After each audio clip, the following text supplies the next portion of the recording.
नरेंद्र मोदी अपने जापान दौरे पर हैं। 500 और 1000 रुपए के नोट बैन करने के बाद पहली बार मोदी भारतीयों के सामने थे। ऐसे में देश में चल रहे मुद्दे पर मोदी भला न बोले ये हो ही नहीं सकता। मोदी का बोलना इसलिए भी जायज था कि इस बैन से कईयों को मिर्ची लगी है, तो वहीं लोग भी परेशान हैं। ऐसे में मोदी ने इस मुद्दे पर जापान से बोला और जमकर चुटकी ली। अभी अभी का मेरा ताजा अनुभव है।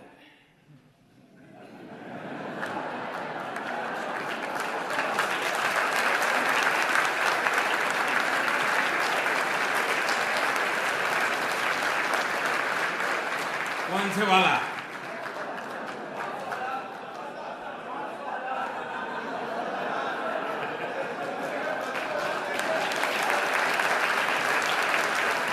आपको भी पता है कि अचानक 8 तारीख को रात को 8 बजे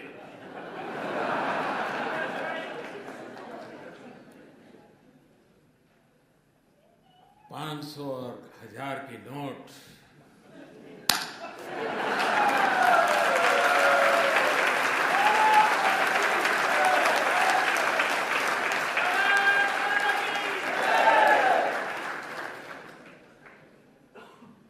मैं 125 करोड़ देशवासियों को नमन करता हूं, सलाम करता हूं।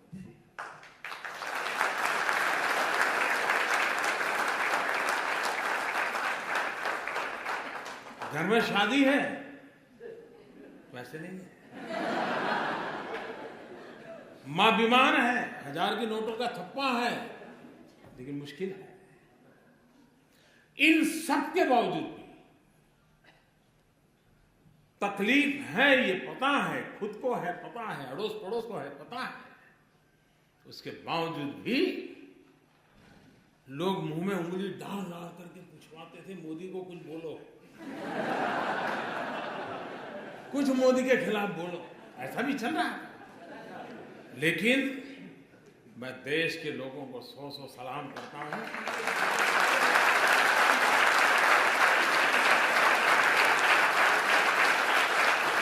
कोई 4 घंटे लाइन में खड़ा रहा, कोई 6 घंटे खड़ा रहा, लेकिन तकलीफ झेली, लेकिन देश के हित में इस निर्णय को वैसे ही स्वीकार और स्वागत किया है जैसे 2011 में जापान के हर नागरिक ने करके दिखाया।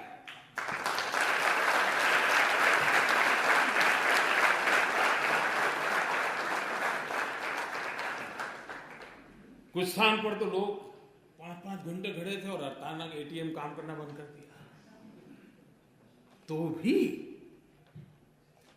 चलो कल ठीक हो जाएगा। ये अपने आप में देश के उज्जवल भविष्य की निशानी है, उज्जवल भविष्य की निशानी है। ये ठीक है कि पाप करने वालों की संख्या कोई ज्यादा नहीं होगी, 1 लाख 2 लाख 5 लाख लोग होंगे। मुसीबत 125 करोड़ को हो रही है, लेकिन फिर भी 125 करोड़ को लगता है कि अगर इतना सा झेलने के बाद, और आपने देखा होगा, अब तो व्हाट्सएप पर सब आता होगा, पहले गंगा में कोई चवन्नी नहीं डालता था,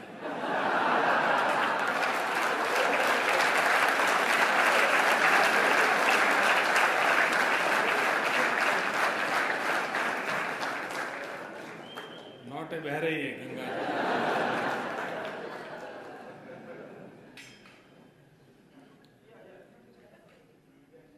आप मुझे बताइए,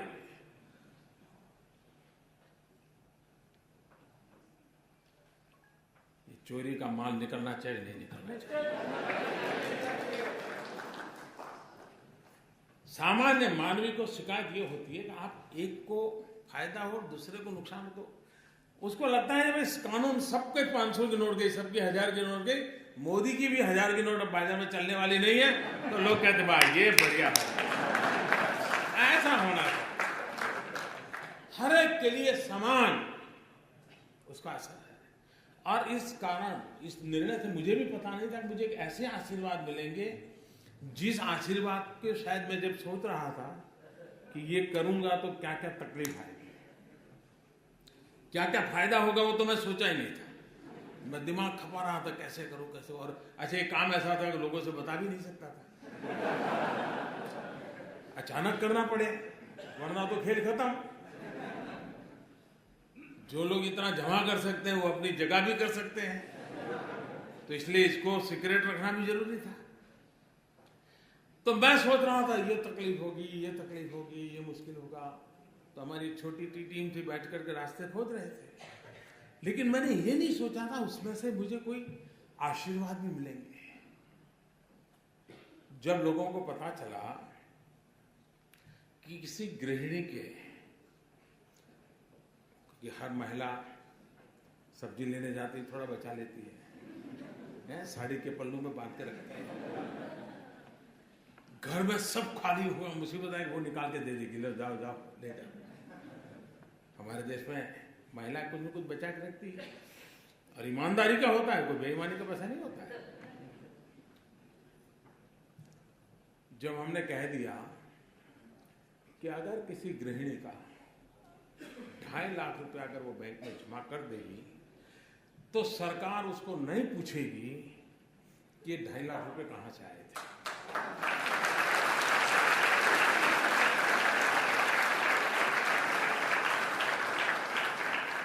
उसका परिणाम क्या हुआ मालूम है?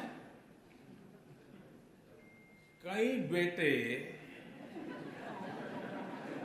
और बहुएं भी जो वृद्धाश्रम में मां को रख के आए थे, उन्होंने 2.5 लाख रुपए जमा करा दिया मां के खाते में।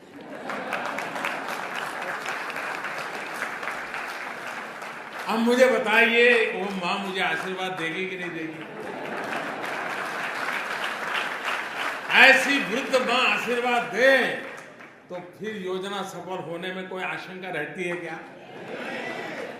भाइयों बहनों, ये बहुत बड़ा स्वच्छता का अभियान है। ये किसी को परेशान करने के लिए नहीं है। तकलीफ हुई है, तकलीफ तो होती, मुझे भी अंदाज, मैंने पहले दिन भी कहा, जब 8 तारीख को मैंने राष्ट्र के नाम संबोधन किया तब भी कहा कि इतना बड़ा देश है, 50 दिन दिए हैं, जल्दबाजी करने की जरूरत नहीं, 50 दिन दिए हैं, जाकर के अपने जो ईमानदारी के हक के पैसे हैं वो जमा कराएं, बदले में उनको खाते में पैसे आ जाएंगे। लेकिन मैं इस बात को स्पष्ट मानता हूं, बिना हिसाब का अगर कुछ आया हाथ तो उसका देश आजाद हुआ तब से आज तक का हिसाब चेक करने वाला हूं।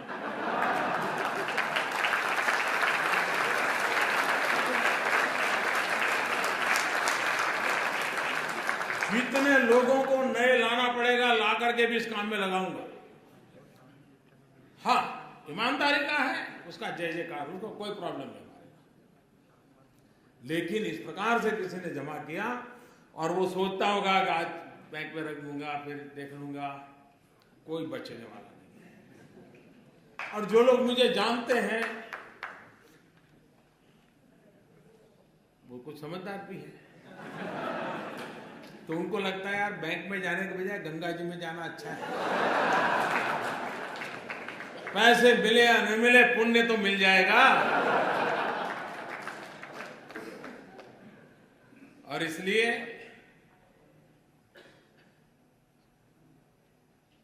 देश को मैं फिर एक बार, आज पहुंचते ही फिर से भी मैं लोगों को बार बार कहने वाला, ईमानदार लोगों की रक्षा करने के लिए मेरी सरकार सब कुछ करेगी और बेईमानों को तो हिसाब चुकता होके ही रहेगा।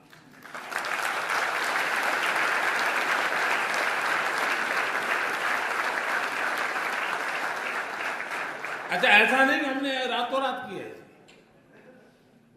हमने पहले एक स्कीम निकाली कि भाई आप इतना दंड देकर के जितना दे सकते हो दे दीजिए। तो करीब 67,000 करोड़ रुपए आए।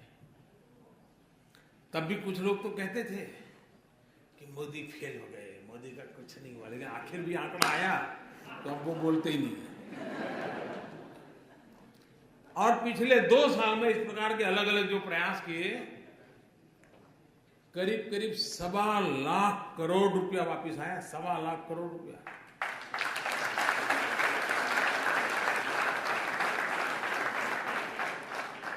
तो मौका दिया था, ऐसा नहीं कि नहीं दिया था, लेकिन फिर भी अगर आपको लगता है कि ये वैसे ही है पहले जैसे थे, तो फिर गलती मेरी नहीं है।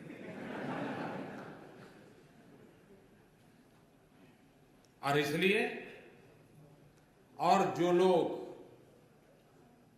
अब 30 दिसंबर तक उनके पास समय है, और 30 दिसंबर तक कोई तकलीफ के बिना सारा कारोबार, हाँ जल्दबाजी करेंगे तो थोड़ी तकलीफ हो सकती है, लेकिन 30 दिसंबर तक कोई मुश्किल नहीं होगा। 125 करोड़ देशवासियों का उनके हक की चीजें मिल जाएगी। लेकिन कुछ लोग सोचते होंगे कि 30 दिसंबर के बाद, तो मैं आज फिर से यहां ऐलान करना चाहूंगा कि ये स्कीम पूरी होने के बाद दूसरा कुछ आपको ठिकाने लगाने के लिए नहीं आएगा, इसकी गारंटी नहीं है।